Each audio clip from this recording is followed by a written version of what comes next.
Okay, this is my must-watch recommendation. This movie is called Maria, and the main actress in it is Angelina Jolie. It is on Netflix. It came on yesterday, December 11th, 2024. Angelina Jolie stars in this film about Maria Callas. She is a Greek-American soprano opera singer who was world famous for her voice. Although she was born to Greek parents in New York City, at the age of 13, she and her mother moved back to Athens to start her musical training. She did have a sister, and this is said to be where everything in her life emotionally started. Now, if you don't know the story about Jacqueline Kennedy and her husband, well, after her husband was assassinated, a lot of people don't know that she remarried, and she remarried a very wealthy man named Aristotle Onassis. That is when she became Jacqueline Onassis. Aristotle Onassis was married previously to a wife who bore him a son and a daughter. Although the film largely focuses on Maria's later years and passing, I want to bring it back to her earlier years and summarize this for you. Because Maria herself had also been married, but she was already a very well-established, very famous opera singer.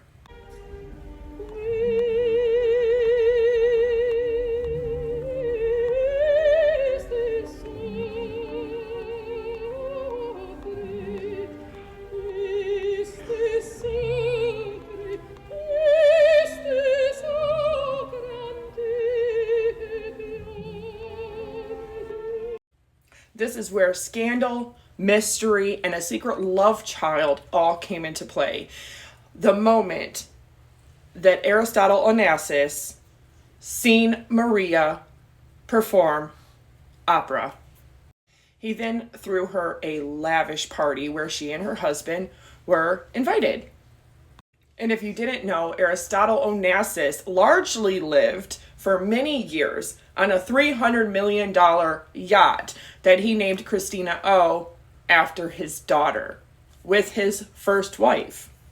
He invites Maria and her husband to go on a trip on his yacht. And of course, the husband declined, and Maria really wasn't going to do it, but she decided to last minute. And this is where her life and future forever changed.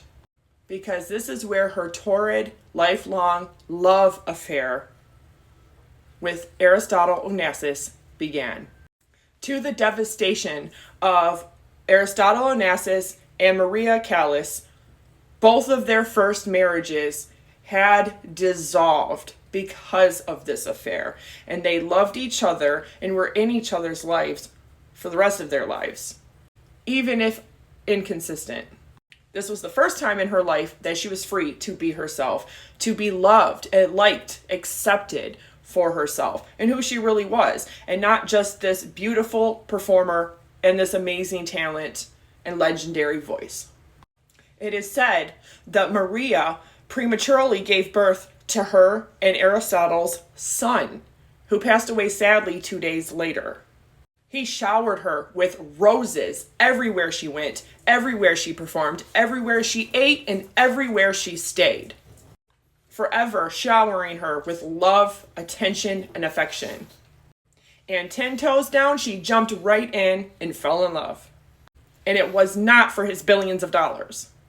But some years later, after having put all of her time and affection into this man who she truly was in love with, it comes to her surprise when she finds out through the news and tabloid that he remarried. And it wasn't to Maria.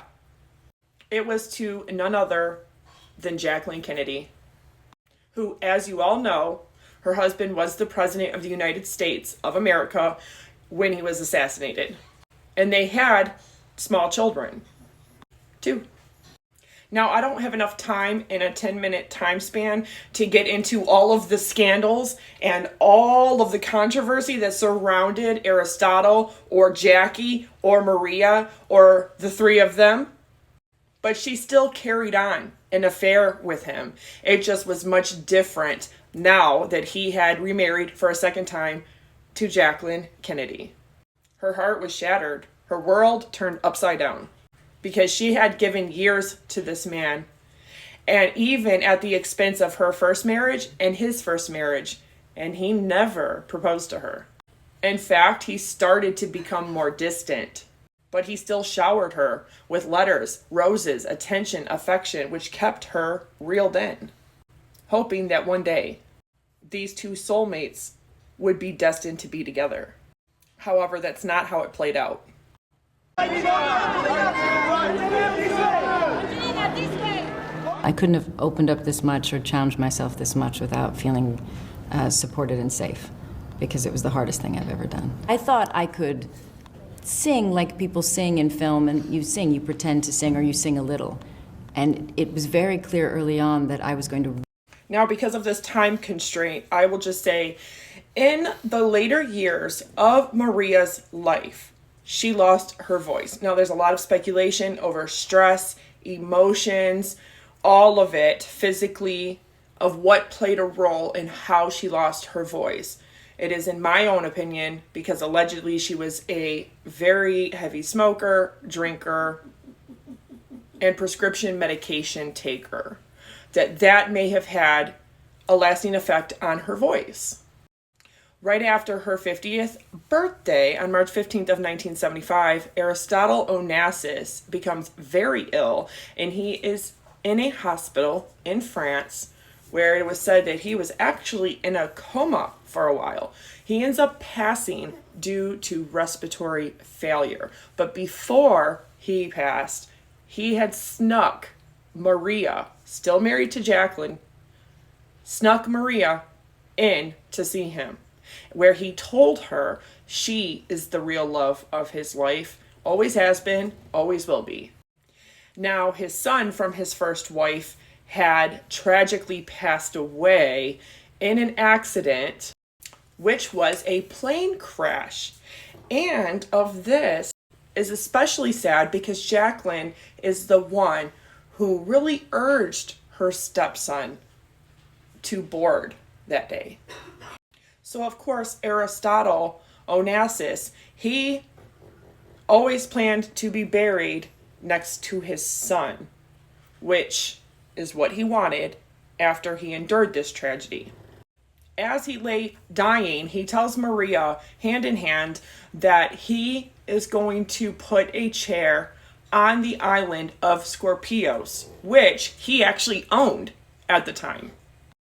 What he's saying is, I'm passing, but after I pass, my soul will be sitting there waiting for you. To which she professes her love for him over decades. And he says that he will bring another chair for her, meaning he's going to wait for her even in the afterlife. Now, this is where it's said that she not only lost her voice, but she slowly died of a broken heart. Because a little over 2.5 years later, the Greek-American soprano opera singer Maria Callas was deceased in her own home, and it's said that she passed from a heart attack. However, it has been largely speculated that alcohol and prescription medications played a role. Likely more than cardiac arrest did, because she was only 53 when she passed. Her early years started to catch up with her emotionally and physically, as well as mentally. Because before she passed, she had started having issues with hallucinating and all the pent-up trauma she had suffered in her early years. And like two ships passing in the night, Maria had herself cremated and her ashes scattered all over the island of Scorpios, where Aristotle Onassis is buried, with his son from his first wife. Jacqueline did not pass away till 1994, some decades later. But Angelina Jolie spent months, almost a year, learning how to really sing opera because she sings in the movie. And she certainly deserves an Oscar for it. So if you haven't already, you must watch this.